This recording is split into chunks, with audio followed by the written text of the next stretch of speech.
Eu sou humano e, portanto, nada do que é humano me é estranho. Assim falava o poeta e dramaturgo romano Terêncio, e assim falo eu, Flávio Ricardo Vassoler, escritor, professor, youtuber, nômade, fiel como os pássaros migratórios, fundador da Universidade Virtual do Vassoler e apresentador do programa Filosofia do Cotidiano na TV 247. Muito boa noite, pessoal. Boa noite a todas, boa noite a todos vocês. Sexta-feira, 23 de janeiro de 2026, e nós estamos aqui para mais uma aula ao vivo com Vassoler. Taca a vinheta, produção!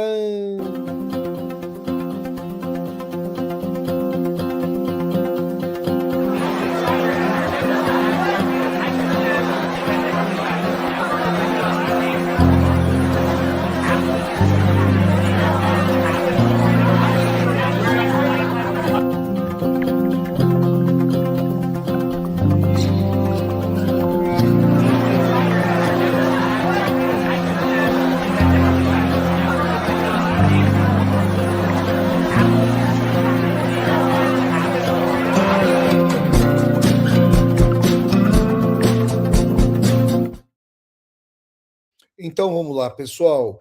Em mais essa aula aqui ao vivo com o Vassoler, já estou preparando meus óculos aqui para ler para vocês. Nós vamos falar sobre um tema essencialíssimo, né? Nós vamos falar sobre o seguinte: pode o ser humano viver sem ilusões? O que é que dizem Charles Baudelaire, o poeta francês, e Lev Tolstói, o grande escritor russo?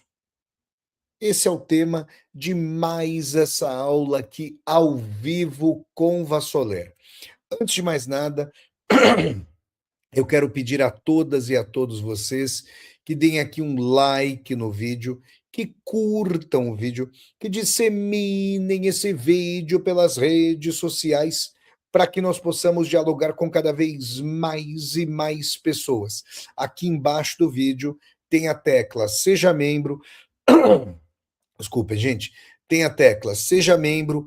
Vocês podem se tornar membros humanistas do canal. Tem também a tecla Valeu, para vocês poderem fazer uma contribuição financeira. Está passando aqui ao pé do vídeo, no banner azul rotativo, a chave do Pix, para vocês poderem fazer um Pix aqui para o meu canal, Flávio Ricardo Vassoler. A chave do Pix é nomade.editora@gmail.com. Eu repito, nomade.editora@gmail.com. Quem estiver aqui no chat do YouTube pode mandar um super sticker, que é uma saudação paga, e um super chat, que é uma pergunta paga, e eu vou agradecer muito a vocês. Acessem também o site www.universidadedovassoler.com.br. Tá bom? Gente, vamos lá. Olha, pessoal, é o seguinte, eu quero discutir essa questão das ilusões hoje a partir, fundamentalmente, de um texto, de um pequeno poema em prosa do grande poeta francês Charles Baudelaire, né? Nós estamos aqui com a discussão aí envolvendo o nosso querido Charles Baudelaire a partir das ilusões. E aí, no entrementes desse texto, eu quero trazer à tona a morte de Ivan Ilitch, do mestre Lev Tolstói. Então tá aqui, ó, muito obrigado aqui a Maria, que manda um super sticker e apoia aqui o meu canal do YouTube, Flávio Ricardo Vassoler. Muito obrigado, querida Maria, aqui pelo apoio, tá bom? Vamos lá, gente. É o seguinte, eu vou colocar aqui na tela agora, então, para vocês, esse texto chamado Cada um com sua quimera, do grande poeta francês Charles Baudelaire. E aí eu vou analisando com vocês esse texto do Baudelaire, e daí vai surgir essa discussão sobre se o ser humano pode ou não viver sem ilusões. E do bojo mesmo vai aparecer em algum momento o grande Lev Tolstói. Então vamos lá, passo a passo aqui, ó, estou colocando parte do texto, depois eu rolo para baixo a página, quando nós chegarmos às partes decorrentes, cada um com sua quimera, de Charles Baudelaire. Cada um com sua quimera. Pequeno poema em prosa. Esse texto faz parte de um livro maravilhoso do Baudelaire chamado Pequenos Poemas em Prosa, cuja leitura eu recomendo veementemente a todas e a todos vocês, tá bom? Vamos lá. Cada um com sua quimera, Charles Baudelaire. Sob um grande céu cinzento, uma grande planície empoeirada, sem trilhas, sem gramado, sem um cacto, sem uma urtiga, encontrei alguns homens que caminhavam curvados. Prestem atenção aqui, gente. O Baudelaire está desconstruindo fundamentalmente a visão do paraíso. Mas antes de eu analisar o primeiro parágrafo, vamos voltar aqui para esse título, Cada um com sua quimera. Quimera, gente, é um termo agora associado a devaneio, mas no sentido do descolamento radical em relação à realidade. Então, quimera virou algo inalcançável, inatingível, impossível. Um sonho completamente tresloucado. Se vocês se lembrarem, por exemplo, do grande romance Dom Quixote, do mestre espanhol Miguel de Cervantes, vocês vão se lembrar, né, para quem leu o romance, aliás, já houve um curso sobre Dom Quixote na Universidade Virtual do Vassoler, hein, gente?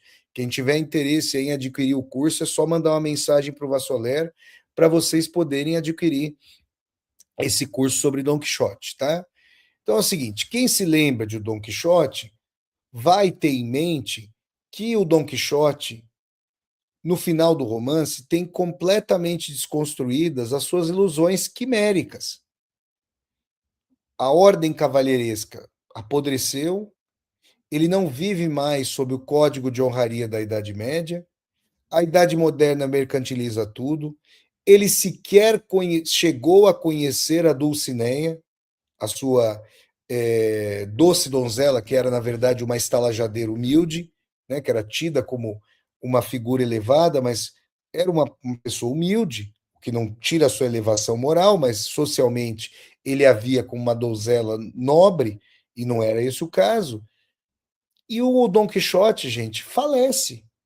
Ele morre com suas quimeras. Ele desaba, Dom Quixote desaba com suas quimeras, tá? Então, um sentido de quimera, ele está profundamente voltado a uma dimensão ilusória. Então, daí a escolha desse pequeno poema em prosa do Charles Baudelaire para ilustrar a nossa aula de hoje. Ó. Pode o ser humano viver sem ilusões? O Baudelaire está intitulando aqui o pequeno poema em prosa de Cada um com sua quimera, né? Então vejam isso.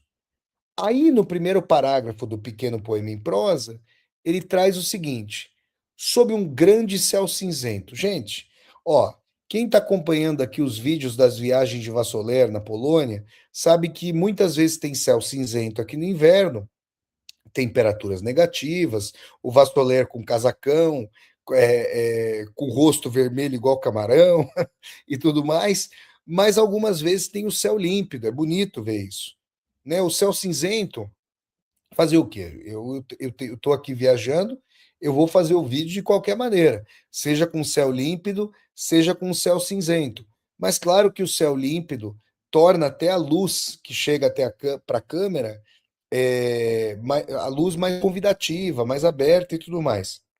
O céu cinzento grande dá aquela famosa cortada no ânimo, né, gente? Então já tem uma desilusão aqui do céu cinzento.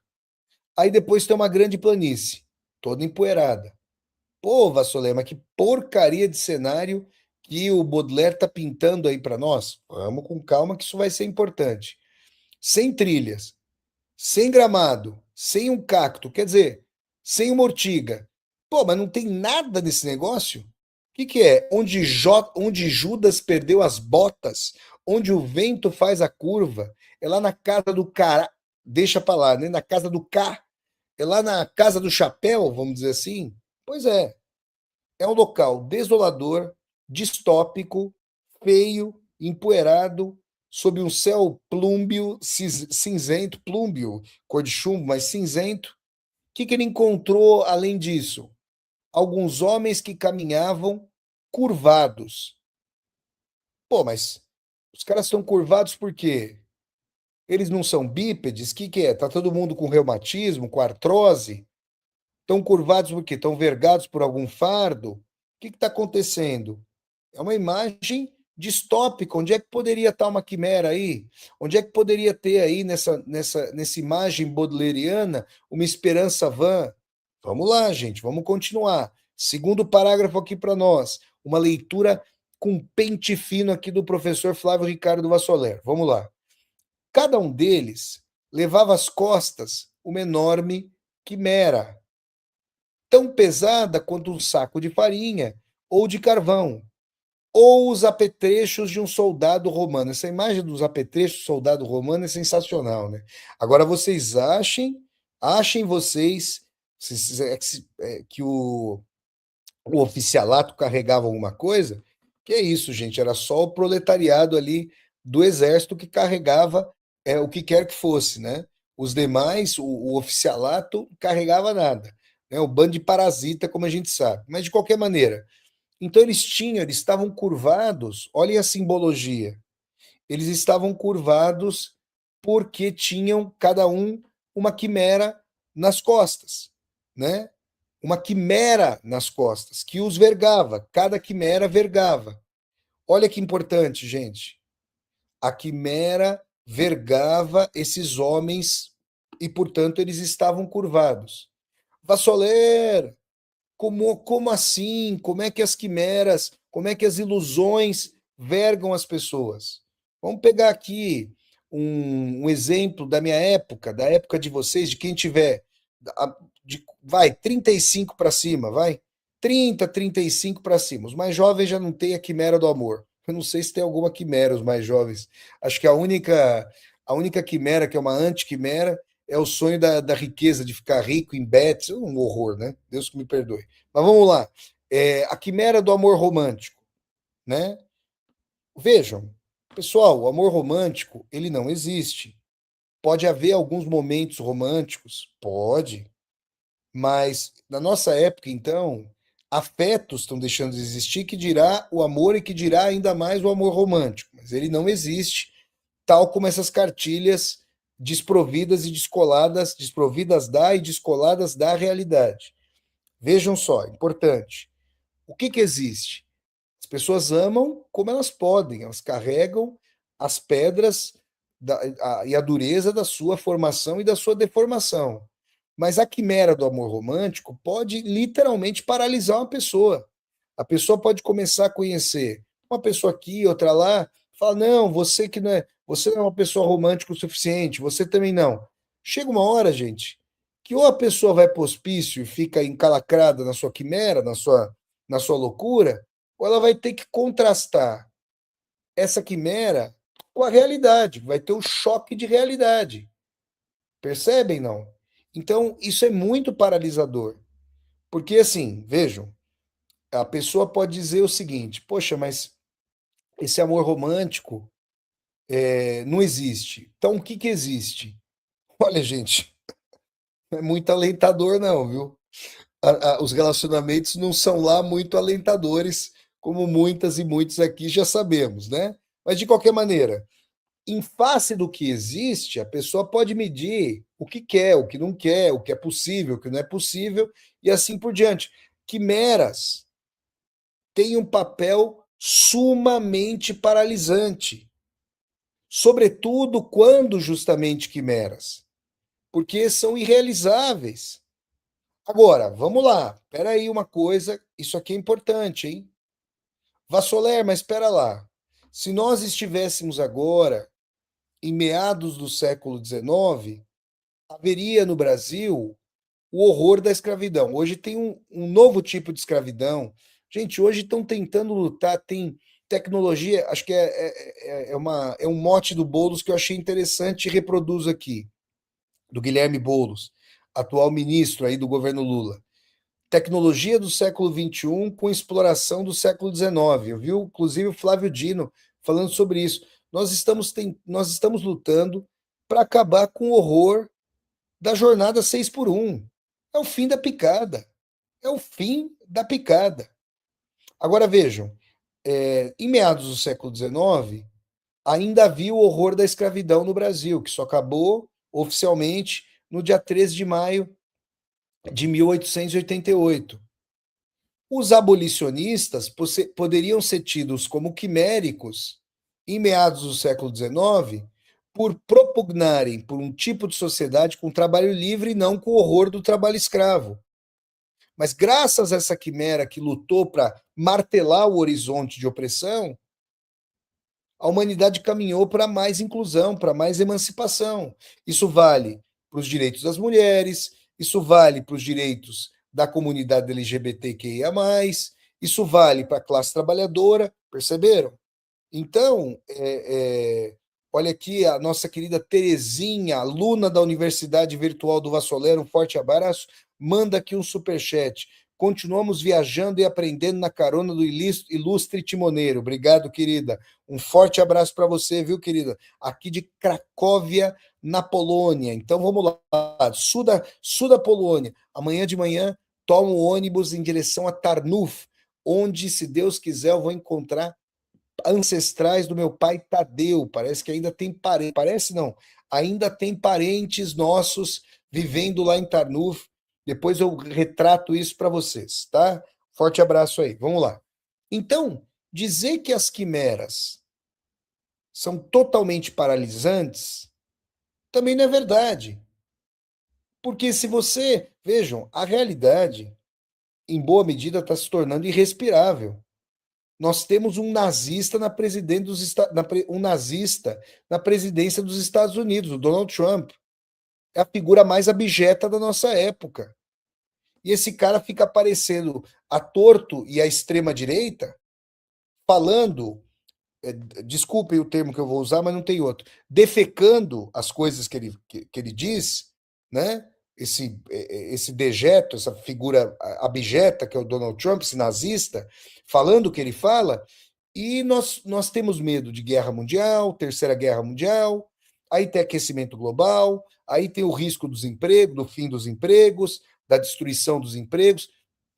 Gente, é uma situação catastrófica, catastrófica, difícil, perigosa. Todos temos medo. Então, como é que a gente não vai ter nenhum fio de lutar contra essa ordem estabelecida, de transcender o atual estado de coisas?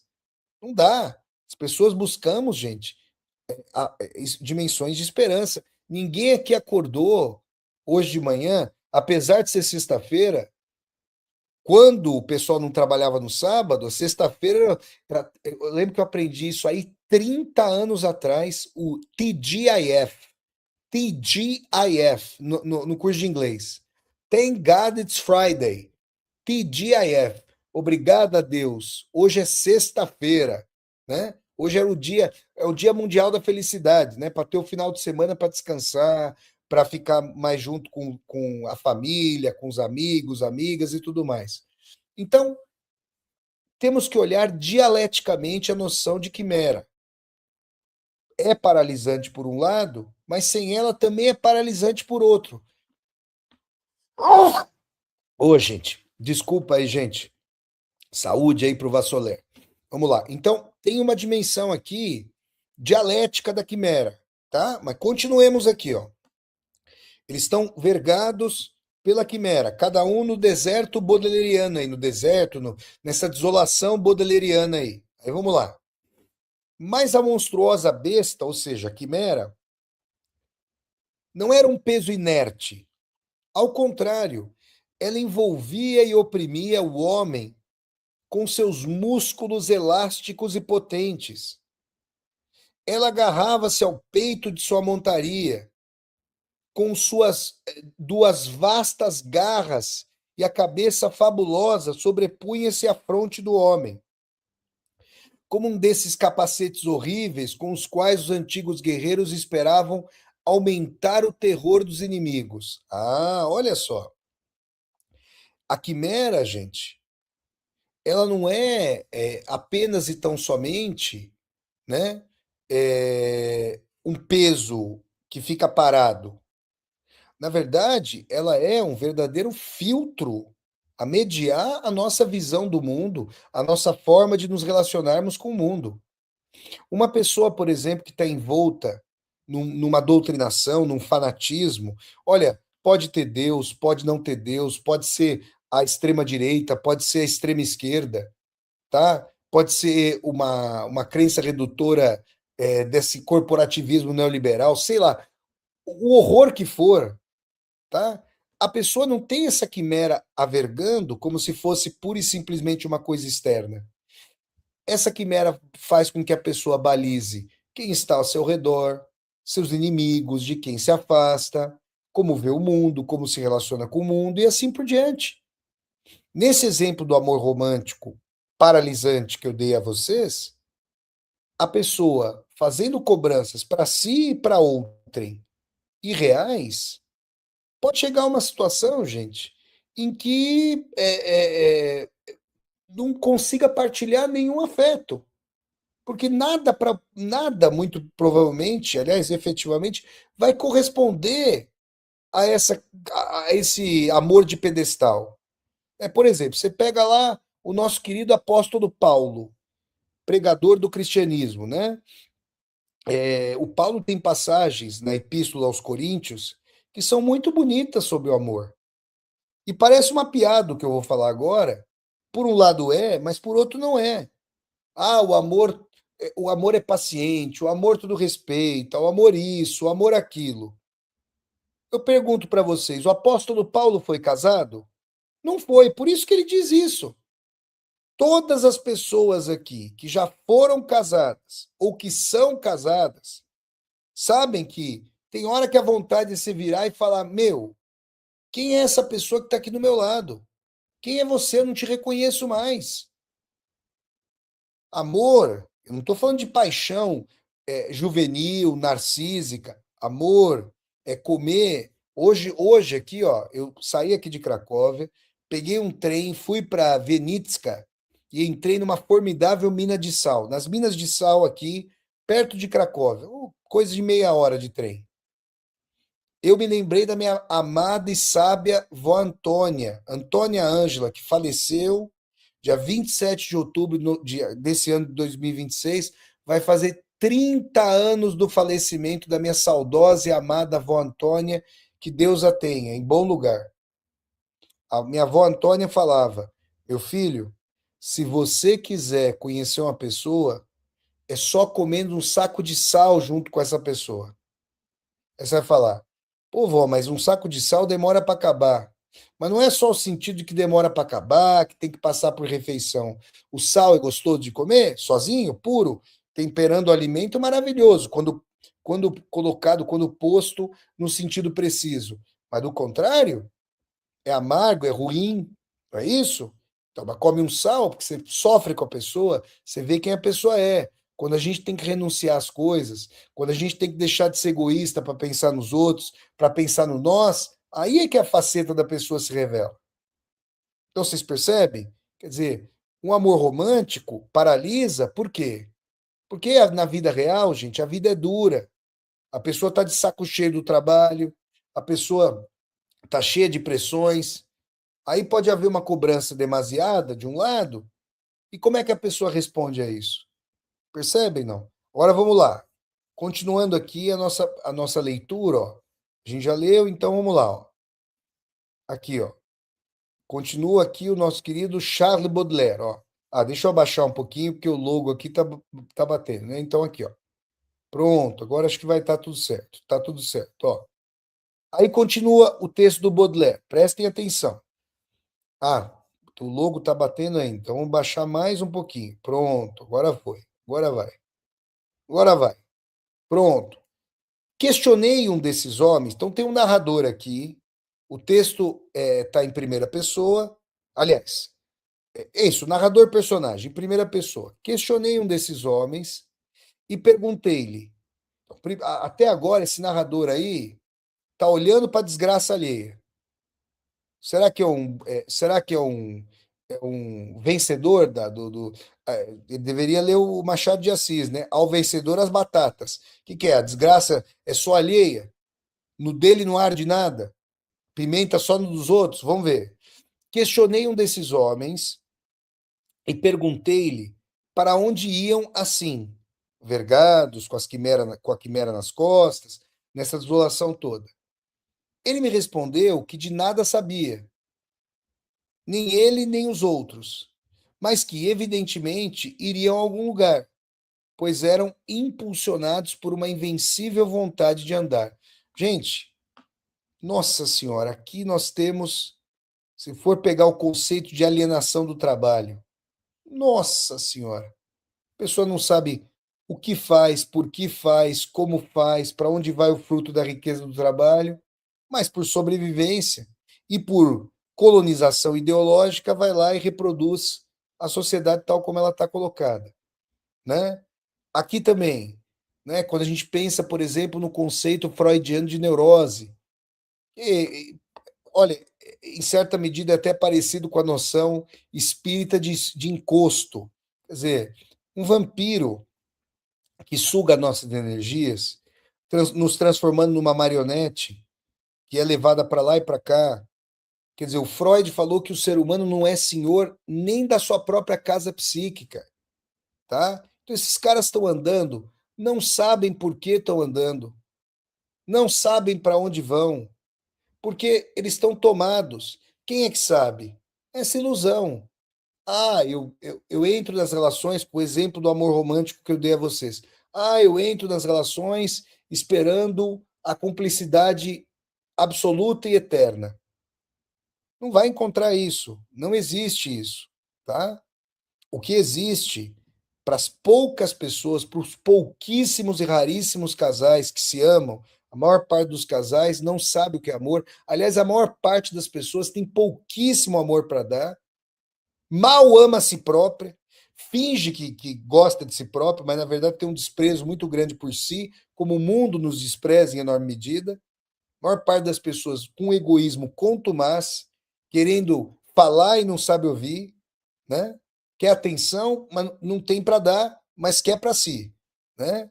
Isso, infelizmente, é o caso em muitas circunstâncias, né? Agora, a pessoa, então, ela vai andando por quê? Porque ela acha assim, não, vou encontrar a Cinderela, vai lá, vai lá, vai lá. E não acontece. Mas a pessoa caminha, ela é caminhada para isso. Aí, quando a gente vai analisar sociologicamente, psicanaliticamente, psicologicamente, filosoficamente, tem várias determinações aqui. Essa é uma imagem importante. Quer dizer, você pode pegar politicamente, os apóstolos da revolução. Não vai acontecer, nós vamos para lá, o mundo vai mudar. Ou pegar o Thomas Moros, a justiça de hoje, atual, é feita com base na justiça futura. E se a justiça de hoje for um justiçamento, uma pena de morte, pensando que lá na frente a coisa vai melhorar? Aí não melhora. Aí a justiça de amanhã não vem. É sempre para amanhã, é sempre para amanhã. E esses que pereceram hoje? Complicado, hein, gente? Então tá aqui, ó. Foi lá o narrador do pequeno poema em prosa do Baudelaire. Eles não sabiam. Perguntou para os camaradas: para onde vocês vão? O que vocês estão fazendo? O que vai acontecer?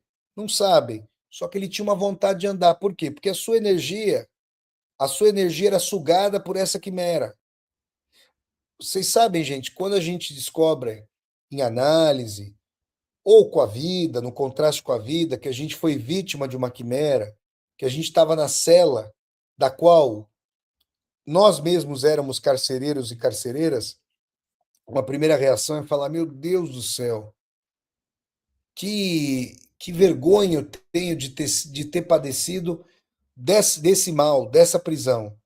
Mas vamos lá. Coisa curiosa de se notar, continua aqui o texto. Nenhum desses viajantes tinha um ar irritado contra a besta feroz pendurada em seu pescoço e colada às suas costas. Dir-se-ia que as consideravam como fazendo parte deles mesmos. Todas essas faces fatigadas e sérias não testemunhavam qualquer desespero. Sob a cúpula, diante do céu, os pés afundados na poeira de um chão também desolado, tão desolado quanto esse céu, eles caminhavam com a fisionomia resignada do que são condenados a esperar sempre. Olha só, gente, eu vou usar essa analogia. Ó. Eu estou usando esses óculos aqui, ó. Eu coloquei os óculos, ó. E eu só sei agora que eu estou de óculos porque eu vejo a minha imagem refletida aqui na tela do YouTube barra StreamYard, que é o programa que eu uso para fazer a transmissão aqui para vocês. É só por isso que eu sei, tá? Do contrário, eu não saberia que eu estou de óculos. Por quê? Porque, ó, quando eu olho para o teto, para o lado, eu não vejo armação. Assim é a pessoa doutrinada. Assim é a pessoa que não consegue lidar com a crueza da realidade, mas não só com a crueza, que ninguém, daqui a pouco a gente já vai falar que não dá para lidar com essa crueza sem alguma quimerazinha, tá? Já já a gente fala isso. Mas de qualquer maneira, gente, uma vez eu tava, juro para vocês, eu juro que eu ouvi isso. Eu tava, faz uns 5 anos isso, foi no começo das viagens de Vassolé. Eu lembro que eu tinha feito uma live aleatória no Instagram e apareceu uma pessoa para dizer no meio da live o seguinte: o Papa é infalível. Que o Papa disser é a verdade. Eu juro que eu ouvi isso. Olha, Vassoler, o que você fez? Olha, eu saí correndo 4 dias, não 3, 4 dias. Deus que me perdoe. Imagina se essa pessoa está sentada num tribunal de inquisição e eu estou do outro lado. Deus que me livre, né, gente? Pelo amor de Deus, né? O que essa pessoa vê diante dela? Nada. Isso é uma colocação de um fanático, tá?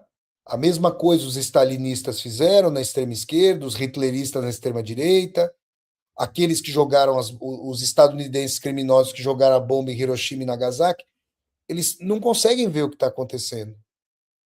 Estão doutrinados. Ah, mas não tem cínico aí no meio? Tem, lógico que tem, mas também tem os fanáticos. Então você não vê aquilo.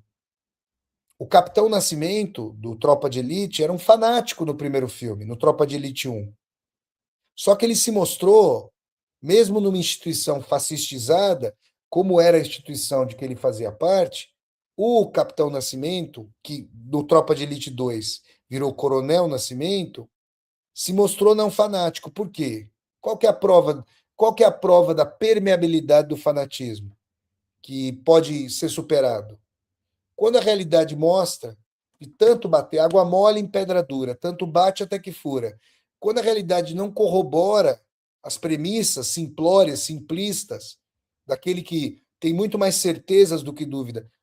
Ó, gente, quando vocês estiverem diante de pessoas adultas, sobretudo, porque criança pode ter um monte de certeza, mas adulto, que está cheio de certeza e tem pouca dúvida, sabe o que vocês fazem? Eu falei que eu corri 4 dias da pessoa que diz que o Papa é infalível. Deus que me perdoe. Faço até um pelo sinal para essa pessoa, não sendo católico, tá? Mas Deus que me perdoe. A pessoa que disser para você que tem mais certeza do que dúvida, corre dela 15 dias. É uma pessoa colonizadora, fanática, doutrinária, suicida. Deus que me perdoe. É um homem bomba. Tá? É uma pessoa bombástica, para dizer o mínimo. No pior dos sentidos. Então a pessoa não sabe. Só que o Capitão Nascimento, que virou Coronel Nascimento no Tropa de Elite 2, viu que a segurança pública era uma piada lá no Rio de Janeiro. Ele não entendia. Ele disse naquele discurso final no filme: por que eu matei? Não sei. Faço a mínima ideia. Ele falando. Percebem, não? Isso mostra que o José Padilha, diretor do filme, e o Braulio Mantovani, o roteirista, criaram uma personagem complexa, mesmo que autoritária, permeável à realidade. Perceberam ou não? Então, gente, esses aqui, no entanto, caminham, têm a sua vida drenada pela quimera, por suas quimeras políticas, religiosas, afetivas. Você vê que o Baudelaire, que vocês veem que o Baudelaire aqui, gente, ele faz a nervura, a radiografia da esperança vã, da quimera, tá? Aí vai. Aí continua aqui, ó. E o cortejo, peraí, deixa eu ver se eu, deixa eu ver aqui, só um minuto, gente. Acabou aqui, ó, tá? Aí vamos lá, vou deixar aqui, ó, vou deixar aqui. E o cortejo passou ao meu lado e se afundou na atmosfera do horizonte, no local onde a superfície arredondada do planeta se furta a curiosidade do olhar humano, lá no horizonte, lá onde se perde. Então o cortejo passou ao lado dele. Aí você está falando assim, nossa, Vassoler, mas então quer dizer que esse camarada aí que está contando essa história, o narrador do pequeno poema em prosa do Baudelaire, é lúcido, vê tudo isso, certo? Aí é o que a gente está esperando. Ele é o que ser esse? É o ser olímpico? Vocês sabem que. Vou contar já já uma história para vocês. Aí vamos ler o último parágrafo. E durante alguns instantes eu me obstinava em querer compreender este mistério. Qual mistério? Esses seres curvados sendo levados pelas quimeras, que não veem que estão num desespero, numa tragédia, mas continuam andando. Como se o mundo não fosse. Como se o céu não tivesse nublado, não fosse um deserto, não fosse uma desolação. Mas logo uma irresistível indiferença se abateu sobre mim. E eu fiquei mais pesadamente oprimido do que eles próprios, por suas esmagadoras quimeras. O que é isso? Vamos lá. A psicanalista inglesa Melanie Klein falou que todo mundo que diz que come o fruto do conhecimento é expulso de algum paraíso. Mas eu vou dizer mais. Por que ele ficou tão oprimido? Ué, mas eles estão oprimidos pela quimera e você está oprimido pela falta de quimera? Estão percebendo? Oprimido de um lado, oprimido de outro. Mas ele não é mais livre? Uma vez um amigo meu disse o seguinte para mim: faz tempo que a gente não se vê, mas era um niilista contumaz. Assim ele dizia. É o famoso, e graças a Deus, hein, eu falo isso, dou até graças a Deus. É o famoso niilista de gabinete, niilista de estufa, porque hoje é pai, hoje tem uma filha, posta fotos com a sua filha, graças a Deus, que não era niilista coisa nenhuma. Porque se ele de fato sentisse o que o Baudelaire está exprimindo com esse narrador, essa desolação completa de ter o peso ainda maior do que aqueles que têm a quimera, eventualmente ele poderia ter feito o que ele disse que ia fazer. Uma vez ele disse para mim que teve vontade de tirar a própria vida. Graças a Deus não fez isso. Graças a Deus não desabou nesse abismo do suicídio.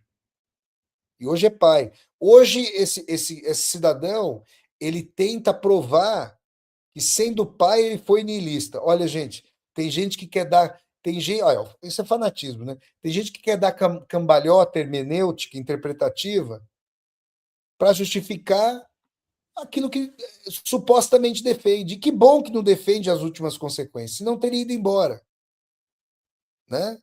Então, o que está acontecendo aqui? Esse camarada, ele falava para mim assim: para mim não existe posição mais fundamental e brutal e interessante do que a do Machado de Assis, criticando a tudo e a todos. descendo o látego nas hipocrisias, na condição humana e tudo mais. Aí eu virei para ele um dia e falei: olha, eu amo o Machado de Assis, é um grande autor, mas escuta, ele está batendo só, ele não bate em si mesmo também? Ele não faz parte dessa miséria toda? Ele ri sem que o riso reverbere contra si próprio? Que história é essa? Aí eu cheguei para ele e falei assim: escuta, meu irmão, e o relacionamento que o Machado de Assis teve com a Carolina nos últimos 10 anos da sua vida, salvo engano? Foi bom. Não tinha nada, quer dizer, era um baile de máscaras para ele, não tinha nenhum tipo de verdade, nenhum tipo de compromisso. Então, quero dizer para vocês o seguinte: esse cara está desolado porque olhar a pimenta ardendo dos outros é uma coisa, é terrível mesmo. Isso que ele viu é horrível. A maior parte da humanidade caminha como esses cativos das quimeras. Está presa na caverna, como aqueles acorrentados do mito do Platão, lá da República do Platão, que olham para o fundo da caverna e acham que as sombras refletidas dos mercadores carregando mercadorias, vergados como esses que levam as quimeras, que essas sombras são deuses, não são. E quando o camarada liberta, e consegue se libertar, descobre a verdade e vai libertar os demais para que eles vejam com seus próprios olhos, toquem com as suas próprias mãos, andem com as suas próprias pernas, os caras ficam tão pé da vida de ter perdido o cativeiro da sua ilusão que matam o cara. Agora eu vou dizer uma coisa para vocês. Sabe o que é isso? Essa descoberta é a descoberta do nosso querido Ivan Ilitch, personagem do Lev Tolstói. Gente, essa novela, A Morte do Ivan Ilitch, junto com os capítulos A Revolta e o Grande Inquisidor dos Irmãos Karamazov, e junto com o conto O Sonho de Homem Ridículo, são as melhores coisas que eu li na minha vida, as mais fundamentais, tá? E aí o que acontece? Aí acontece o seguinte: o Ivan Ilitch era um juiz. O Ivan Ilitch supostamente era bem casado. O Ivan Ilitch supostamente, olhem o advérbio, era bom pai. Supostamente tinha amigos. Ele tinha tudo que havia a vida de fogo fato, a vida de capa de revista estúpida diz que as pessoas têm que ter dinheiro, poder, supostos amigos, ver e ser visto, idiotia pura. Quando é que ele vai descobrir a estupidez disso? Quando ele tem uma doença terminal. Aí ele vai olhar para a vida dele e falar: meu Deus, o que que eu fiz? Com quem eu me casei? Será que eu amo minha filha? Será que minha filha me ama? Por que que eu escolhi essa profissão ridícula, idiota? Ele falando, Ivan Ilitch. E agora, gente? Agora não dá mais tempo. Agora ele viu a vida, ele viu o seu caminho carregando uma quimera rumo ao horizonte que o vai tragar. É o mesmo horizonte da morte do filme maravilhoso do Ingmar Bergman, O Sétimo Selo, A Dança da Morte ao fim e ao cabo. O que eu fiz da minha vida, ele diz. Só que aí vem a questão. Um comentário dos mais inteligentes que já houve aqui nesse canal. Olha que eu tenho o privilégio de contar com pessoas maravilhosas, a maioria, total maioria aqui da audiência do meu canal do YouTube, Flávio Ricardo Vassoler, é de pessoas aí muito bacanas, pessoas que querem ler, pessoas que querem estudar, pessoas que gostam da arte, do pensamento, das humanidades. Eu só agradeço a Deus por poder ter o contato profissional aqui com vocês. Aí uma vez um rapaz que assistiu a resenha que eu fiz anos atrás da novela A Morte de Ivan Ilitch, um rapaz chegou para mim aqui no canal, comentou aqui lá no vídeo da resenha: Vassolera, é o seguinte, você sabe o que o Tolstói matou o Ivan Ilitch na novela A Morte de Ivan Ilitch? Para que nós, leitores e leitoras, não morramos em vida. Que nós só venhamos a morrer quando tivermos que morrer, e não antes. Não para carregar essas quimeras. Pois muito bem, como é que a gente imagina Sísifo feliz? O Sísifo é aquele condenado a rolar a pedra morro acima, e os deuses sádicos não permitem que ele chegue até o cume da montanha para rolar a pedra morro abaixo, para deixar o Newton, a gravidade, rolar a pedra morro abaixo. Pô, é, mas o Sísifo não vai, ele vai ficar rolando essa pedra ingloriamente? Vai. E o que que é isso? É essa vida que a gente leva. E, sobretudo, se a vida não tiver sentido algum. Um dia não vai ter força suficiente para ele rolar a pedra, porque vai estar mais velho, vai estar combalido. A pedra vai passar por cima dele de qualquer maneira. Por que que ele não abre mão da pedra antes? Por que que ele não abre mão da pedra antes? Agora já acabou aqui o poema, eu posso voltar. Por que que ele não abre mão da pedra antes? Esse é o dilema. Você conseguir imaginar Sísifo feliz? Como que você imagina? Como é que pode? Eu repito o que eu disse no começo dessa aula. Ninguém aqui acordou hoje, sexta-feira, 23 de janeiro de 2026, achando que acordou por pura necessidade. A pessoa vive por necessidade até um determinado tempo. Daqui a pouco ela sucumbe. As pessoas acordaram aqui porque o filho e a filha são o sentido da vida, porque eventualmente gostam do trabalho que desempenham, porque acreditam em Deus, porque veem algum propósito no que estão fazendo. Porque se não vissem propósito, vai chegar um dia que a gasolina da pessoa acaba, a gasolina existencial da pessoa acaba. E aí o capitalismo, quando ele não engana a pessoa, quando ele não faz a pessoa sucumbir com a idiotia da sua publicidade, ele faz a pessoa levantar com seus remédios, com os remédios, o batalhão de antidepressivos que a indústria farmacêutica empurra goela abaixo das pessoas, que estão sentindo, as pessoas sensíveis estão adoecidas. Na verdade, quem está adoecido é essa sociedade, profundamente doente, uma profundamente patológica, sociopatológica, né? E as pessoas sentem essa dor. E aí não conseguem levantar mais. E aí, gente? E aí como é que faz? Aí a pessoa começa a perder energia, não vê propósito na vida, no trabalho, nos amigos, no relacionamento, na solidão. A primeira etapa é ficar entrevada na cama. E depois, gente? E depois? Percebem, não? Que triste. A depressão, o desespero, gente. Percebem? Dá para imaginar Sísifo feliz?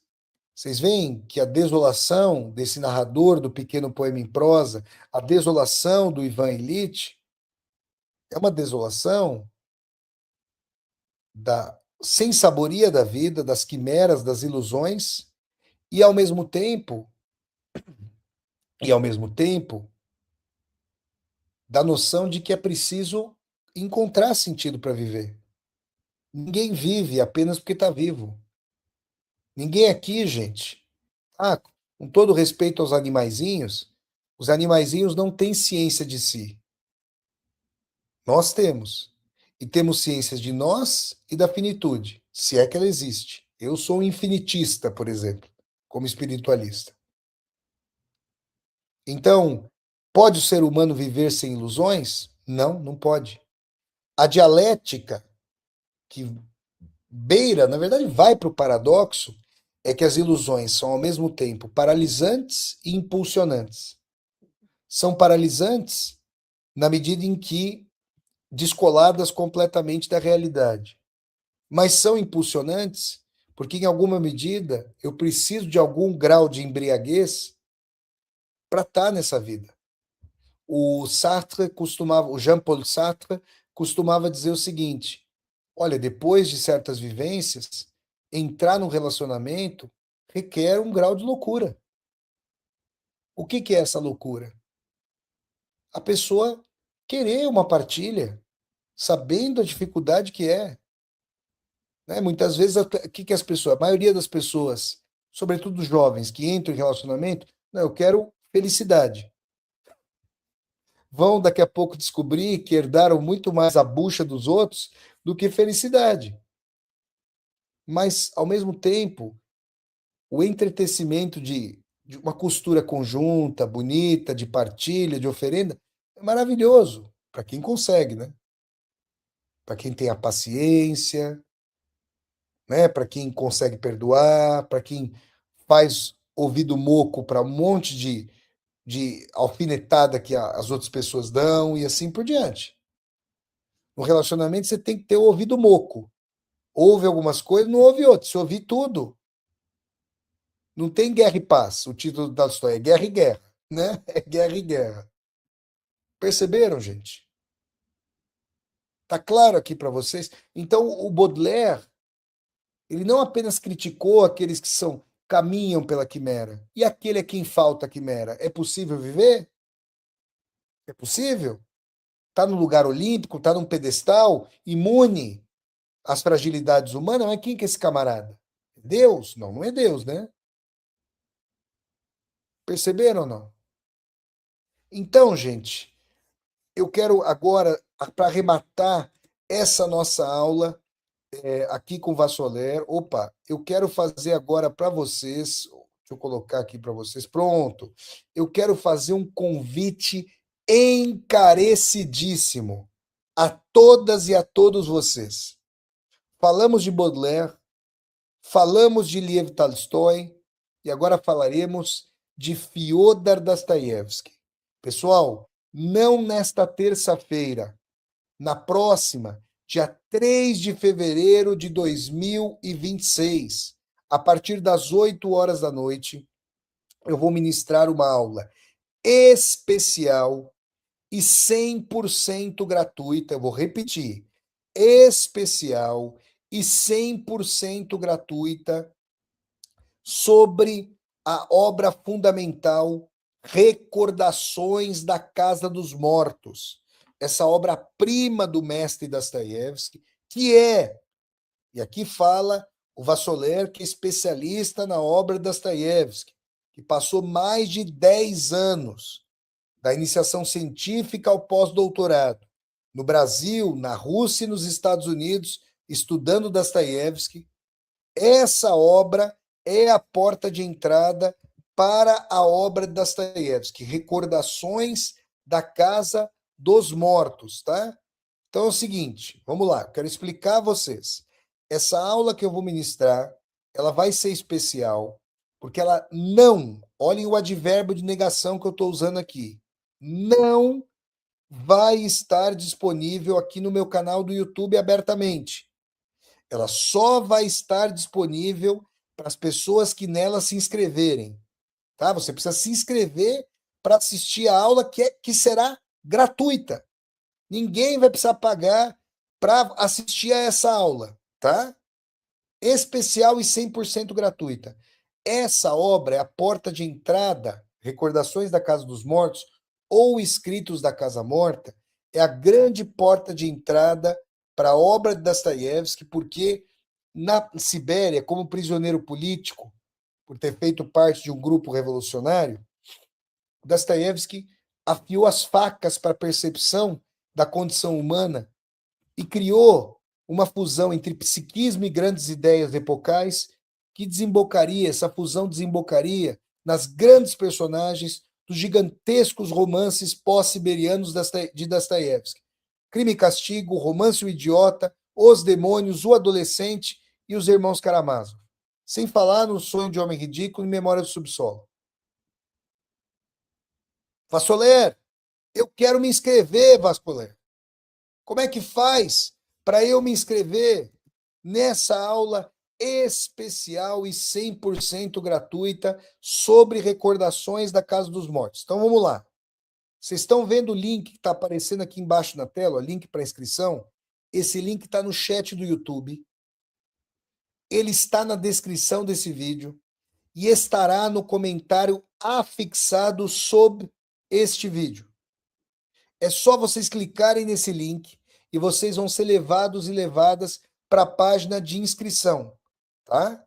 Agora, quem estiver assistindo a essa aula aqui do Vassoler pela televisão ou pelo computador, pode pegar o celular de vocês, que meu celular não está aqui perto, senão peguem o celular de vocês, por favor, apontem a câmera do celular de vocês para esse QR Code que está aparecendo na tela. E aí vocês vão ser encaminhadas e encaminhados para a página de inscrição. Vocês colocam rapidamente os dados, cliquem em concordo, cliquem em enviar, estão inscritas e inscritos. QR Code com a câmera do celular, link, aqui o link que está no chat do YouTube, na descrição do vídeo e estará no comentário fixado para vocês poderem se inscrever em mais essa aula especial e 100% gratuita do professor Flávio Ricardo Vassoler. Terça-feira, não dessa semana, da outra, dia 3 de fevereiro, a partir das 8 horas da noite, horário de Brasília, no nosso querido Brasil. Tá bom, gente? Conto com a presença de todas e todos vocês em mais essa aula aqui ao vivo com o Vassoler. Então eu peço que vocês deem aqui um like no vídeo, curtam o vídeo, disseminem esse vídeo pelas redes sociais para que nós possamos dialogar com cada vez mais e mais pessoas. Aqui embaixo do vídeo tem a tecla Seja Membro, vocês podem se tornar membros humanistas do canal. Tem também a tecla Valeu, para vocês poderem fazer uma contribuição financeira.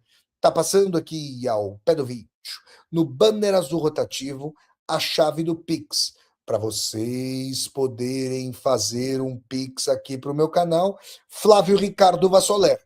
A chave do Pix é nomade.editora@gmail.com.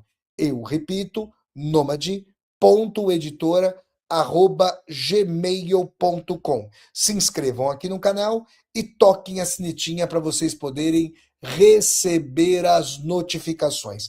E acessem também o site www.universidadedovassoler.com.br.